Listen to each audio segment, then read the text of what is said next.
బంగారం వెండి పెట్టుబడుల్లో ఏది మంచిది అనే ప్రశ్న 2026లో మళ్లీ చర్చకొచ్చింది. గత సంవత్సరం వెండి భారీగా పెరిగి అందరి దృష్టిని ఆకర్షించింది. కానీ ఈ సంవత్సరం పరిస్థితి కొంచెం మారింది. పెట్టుబడిదారులు ఏం ఆలోచిస్తున్నారు? 2026 ప్రారంభం నుంచి సిల్వర్ ఎక్స్చేంజ్ ట్రేడెడ్ ఫండ్స్ నుంచి పెద్ద మొత్తంలో డబ్బు బయటకు వెళ్లింది. అదే సమయంలో బంగారం ఎక్స్చేంజ్ ట్రేడెడ్ ఫండ్స్ స్థిరంగా కొనసాగుతున్నాయి. ఈ సంవత్సరం ఇప్పటి వరకు బంగారం ధర దాదాపు 15% పెరిగింది. వెండి మాత్రం సుమారు 10% మాత్రమే పెరిగింది. ఇది మార్కెట్ దిశ మారిందని చూపిస్తోంది.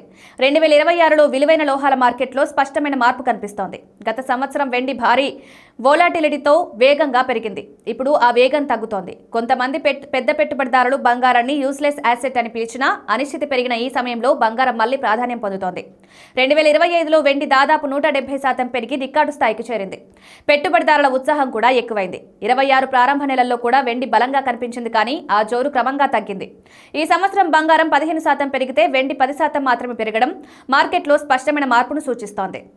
వెండికి ఇండస్ట్రియల్ డిమాండ్ బలంగా ఉంది. Electronics, medical equipments, water purification systems వంటి రంగాల్లో వెండి విస్తృతంగా ఉపయోగిస్తారు. బంగారానికి ఉపయోగాలు తక్కువే, కానీ ప్రపంచవ్యాప్తంగా అనిశ్చితి పెరిగినప్పుడు పెట్టుబడిదారులు సురక్షితమైన యాసెట్ల వైపు వెళ్తారు.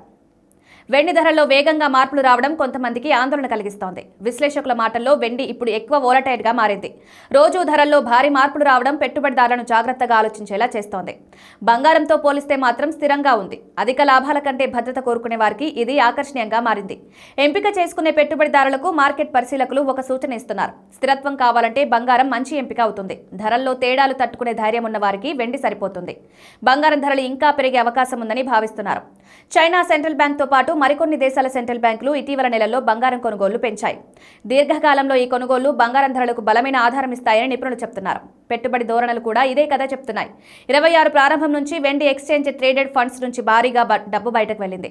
బంగారం ఎక్స్చేంజ్ ట్రేడెడ్ ఫండ్స్ మాత్రం స్థిరంగా ఉన్నాయి. వెండి అధిక లాభాల దశ దాదాపు పూర్తయిందని సూచిస్తోంది. తక్కువ కాలంలో ఒత్తిడి ఉండొచ్చు, అయినా దీర్ఘకాల దృష్టిలో భవిష్యత్ ఆశాజనకంగా ఉంది. మరోసారి ర్యాలీ వచ్చే అవకాశం ఉందని విశ్లేషకులు అంచనా వేస్తున్నారు. యుఎస్ ఇరాన్ డిప్లొమాటిక్ చర్చలు, ఇంట్రెస్ట్ రేట్ కట్స్ పై అంచనాలు, నెగిటివ్ రియల్ ఇంట్రెస్ట్ రేట్స్ కొనసాగడం బంగారం డిమాండ్ను పెంచుతున్నాయి. ప్రపంచవ్యాప్తంగా సెంట్రల్ బ్యాంకులు తమ రిజర్వ్లను విభజించుకుంటూ బంగారం నిల్వలు పెంచుతున్నాయి. మొత్తంగా చూస్తే 2026లో స్మార్ట్ ఇన్వెస్టర్లు భద్రత, స్థిరత్వం వైపు ఎక్కువగా మొగ్గు చూపుతున్నట్లు కనిపిస్తోంది. వేగంగా లాభాలు రావాలని ఆశపడే వారికి వెండి ఆసక్తికరంగా ఉండొచ్చు, కానీ అనిశ్చితి ఉన్న కాలంలో బంగారం మళ్లీ విశ్వాసానికి ప్రతీకగా నిలుస్తోంది. పెట్టుబడి చేసే ముందు తమ లక్ష్యాలు, రిస్క్ తీసుకునే సామర్థ్యం బాగా ఆలోచించడం ప్రతి ఒక్కరికి అవసరం.